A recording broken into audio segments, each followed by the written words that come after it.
तुकोबारायांनी मोबाईलच्या जगाबद्दल आधीच सांगितलं होतं.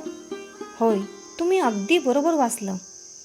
तुकोबारायांच्या काळात मोबाईल नव्हता, व्हॉट्सअप नव्हतं, स्टेटस नव्हते, पण माणसाचं अस्थिर मन होतं. क्षणाक्षणाला बाहेर धावणारं मन होतं, दुसऱ्यांच्या जीवनात डोकवणारं मन होतं.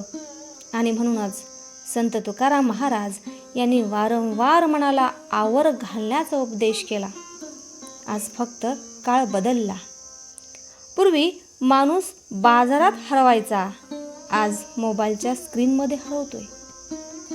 पूर्वी लोक गावोगावी जाऊन तुलना करायचे, आज एका क्लिकमध्ये हजारो लोकांचं सुख पाहून स्वतःचं आयुष्य दुःखी मानतात.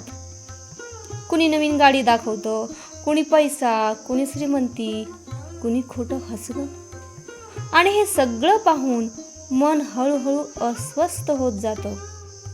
तुकोबारायांनी म्हणूनच सांगितलंय, चित्ती नाही आस त्याचा पांडुरंग दास. ज्याच्या मनात लोभ नाही, तुलना नाही, दिखावा नाही, तोच खरा विठ्ठलाचा भक्त. पण आज काय होतंय, लोक भक्तीपेक्षा दिखाव्यावर जास्त प्रेम करू लागलेत.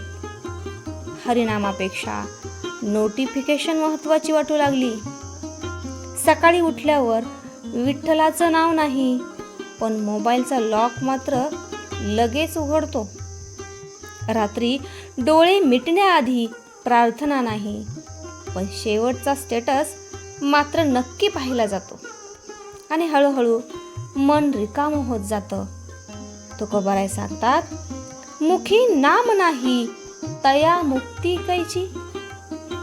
फक्त बाहेरून भक्ती दाखवून उपयोग होत नाही, पण शेवटच्या क्षणी जर ओठांवर विठ्ठल विठ्ठल असेल तर मृत्यू सुद्धा सुंदर वाटेल. म्हणूनच मोबाईल हातात ठेवा, पण मनात विठ्ठल ठेवा.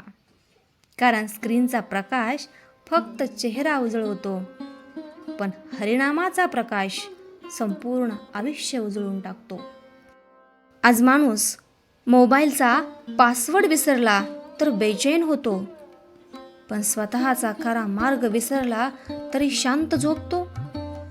बॅटरी कमी झाली की चार्जर शोधतो, पण मन थकलं की विठ्ठल शोधत नाही.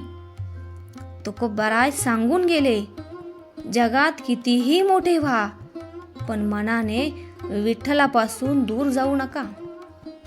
कारण ही स्क्रीन एक दिवस काळी पडेल, हे स्टेटस 24 तासात नाहीसं होईल, हे लाईक्स थांबतील, हे जगही विसरून जाईल. श्रोतेहो, आपल्याला आजचा हा व्हिडिओ कसा वाटला याच्या प्रतिक्रिया आम्हाला कमेंटद्वारे कळवा, जेणेकरून असेच नवीन व्हिडिओ बनवण्याची प्रेरणा आम्हाला मिळेल. पुन्हा भेटू अशाच नवीन एका व्हिडिओमध्ये. तोपर्यंत रामकृष्ण हरी.